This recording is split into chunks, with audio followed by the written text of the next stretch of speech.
नमस्कार, मैं हूं आपके साथ मयंक। देखिए, जिस तरह से आज सुबह इजराइल ने ईरान पर हमले किए, उसके बाद ईरान की तरफ से ज़बरदस्त पलटवार भी किया गया। 100 ड्रोन से इजराइल पे हमले किए गए हैं। इसके बाद इस वक्त जो बड़ी खबर आ रही है वो ये कि ईरान ने इजराइल के खिलाफ जंग का ऐलान कर दिया है। देखिए, ये बहुत बड़ी खबर है। मिडिल ईस्ट में जिसकी आशंका थी, अल्टीमेटली वही हुआ है। ईरान ने एक ऐलान जंग कर दिया है इजराइल के खिलाफ। और इस वक्त जो बड़ी खबरें निकल के आ रही हैं वो ये, ईरान ने अमेरिका के साथ इस रविवार को, इस संडे को, जो न्यूक्लियर टॉक का छठा दौर होने वाला था उसे कैंसिल कर दिया है। ईरान ने कहा है अब हम अमेरिका से किसी तरह की कोई बात नहीं करेंगे। इसी बीच देखिए, ईरान के जो सुप्रीम लीडर हैं खामेनी, उनकी तरफ से जो संदेश आया है उसके बाद ये माना जा रहा है कि आज की रात इजराइल के लिए बेहद भारी होने वाली है। और ऐसा अंदेशा है, मोसाद को ऐसा शक है, CIA को शक है कि आज की रात ईरान बहुत बड़ी संख्या में मिसाइल अटैक कर सकता है इजराइल के ऊपर। ऐसी संभावना जो है, ऐसी आशंका इजराइल की तरफ से भी जताई गई है और इसकी तैयारी में इजराइल जुट गया है। देखिए, सबसे पहले हम आपको बताते हैं कि खामेनी जो सुप्रीम लीडर हैं ईरान के, उनकी तरफ से क्या कहा गया है। उन्होंने कहा है ईरान पर हमले की इजराइल को कड़ी सजा भुगतनी पड़ेगी। इजराइल के हाथ खून से सने हैं, उसने हमारे देश में अपराध किया है।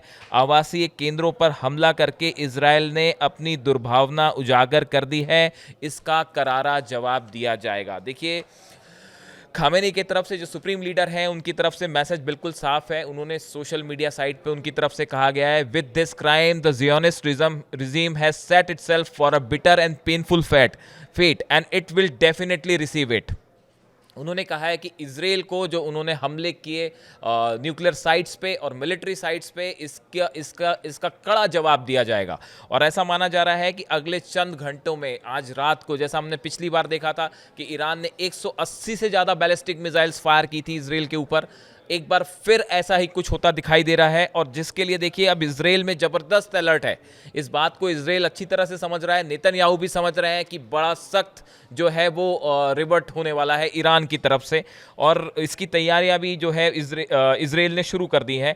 जितने हॉस्पिटल्स हैं इजराइल में, तेल अवीव में, इन सबको अंडरग्राउंड फैसिलिटीज़ में शिफ्ट कर दिया गया है। अगर ईरान की मिसाइल्स तेल अवीव पर अटैक करती हैं, ऐसी स्थिति में हॉस्पिटल्स को नुकसान ना हो, इसके लिए इजराइल ने अपने हॉस्पिटल्स को जो है अंडरग्राउंड फैसिलिटीज़ में शिफ्ट कर दिया गया है।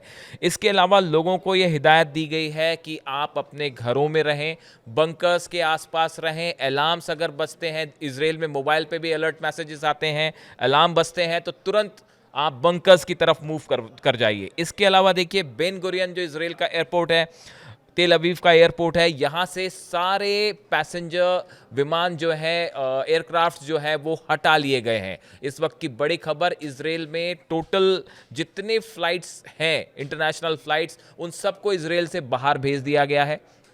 कोई भी फ्लाइट जो है बेन गुरियन एयरपोर्ट पर इस समय मौजूद नहीं है। ये इस बात की आशंका के चलते कि ईरान जो है वो बेन गुरियन एयरपोर्ट पे निशाना साध सकता है, बैलिस्टिक मिसाइल से अटैक हो सकता है।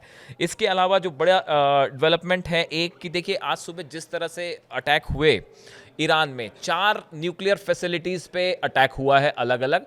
इसको लेके IAEA की तरफ से ये बयान आया है कि फ़िलहाल इन साइट पे किसी तरह के रेडिएशन का कोई साइन नहीं मिला है। ये एक बहुत बड़ी बात है, डेवलपमेंट है। देखिए, जब भी किसी न्यूक्लियर फैसिलिटी पे अटैक होता है, न्यूक्लियर प्लांट पे अटैक होता है, खासकर नतांज जो इनका प्लांट है सबसे बड़ा ईरान का, जहाँ पे माना जा रहा था कि बड़े पैमाने पर एनरिच्ड यूरेनियम है, यहाँ पे स्ट्राइक के बाद बड़े रेडिएशन का खतरा था। लेकिन फिलहाल IAEA की तरफ से ये कहा गया है कि किसी तरह का कोई बहुत बड़ा कोई किसी तरह के रेडिएशन का फिलहाल साइन इसमें नहीं दिख रहा है।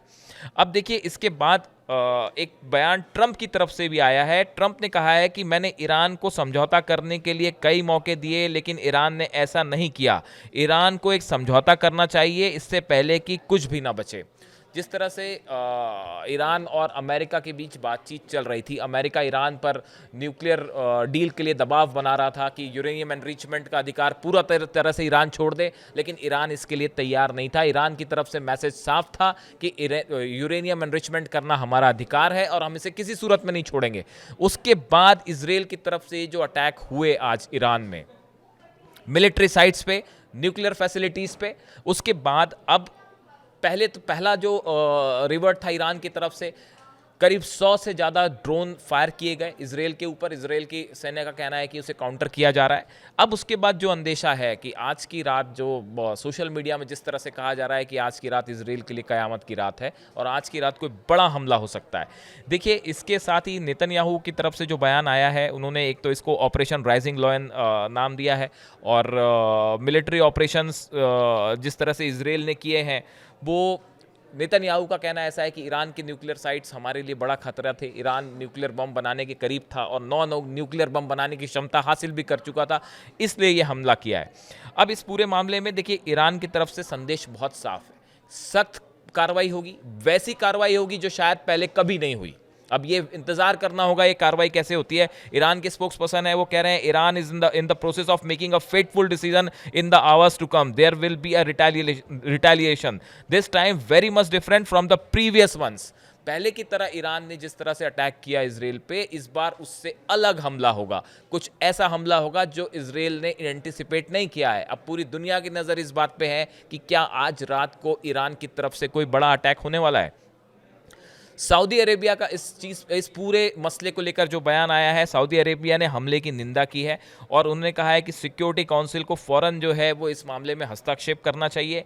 और देखिए, उनकी तरफ से जो कहा गया है कि international community and security council bear a great responsibility to immediately halt this aggression. ये सऊदी अरेबिया की तरफ से रिएक्शन आया है। सऊदी अरेबिया पहले भी ये कह रहा था कि इस तरह के हमले जो हैं वो पूरे एरिया के लिए ठीक नहीं है। हालांकि बेसिस हैं अमेरिका के वहाँ पे, उसके बावजूद अमेरिका की मदद करता है सऊदी, लेकिन उसके बाद भी अभी उनका कहना है कि ये एस्केलेशन नहीं होना चाहिए था जिस तरह से हुआ। इसके बाद देखिए, अब जो स्थिति बनी हुई है, अगले चंद घंटे, आज की रात एक बार फिर क्या वही नज़ारा देखने को मिलने वाला है? क्या वही सीन्स फिर से दोहराए जाएंगे जो पिछली बार देखने को मिले थे, जब पूरे इजराइल के आकाश में ऐसा लग रहा था कि बैलिस्टिक मिसाइल ही बैलिस्टिक मिसाइल्स हैं? 180 से ज़्यादा बैलिस्टिक मिसाइल्स फायर की गई थी। क्या आज की रात फिर वही होने वाला है? और क्या इजराइल का मिसाइल डिफेंस सिस्टम आयरन डोम या थार्ड जो है वो इसे रोकने में कामयाब होगा? ये दो सवाल ऐसे हैं जो इस समय सोशल मीडिया में सबसे ज़्यादा चर्चा का मुद्दा बने हुए हैं। क्या होता है, इससे जुड़े हर अपडेट हम आप तक पहुँचाते रहेंगे।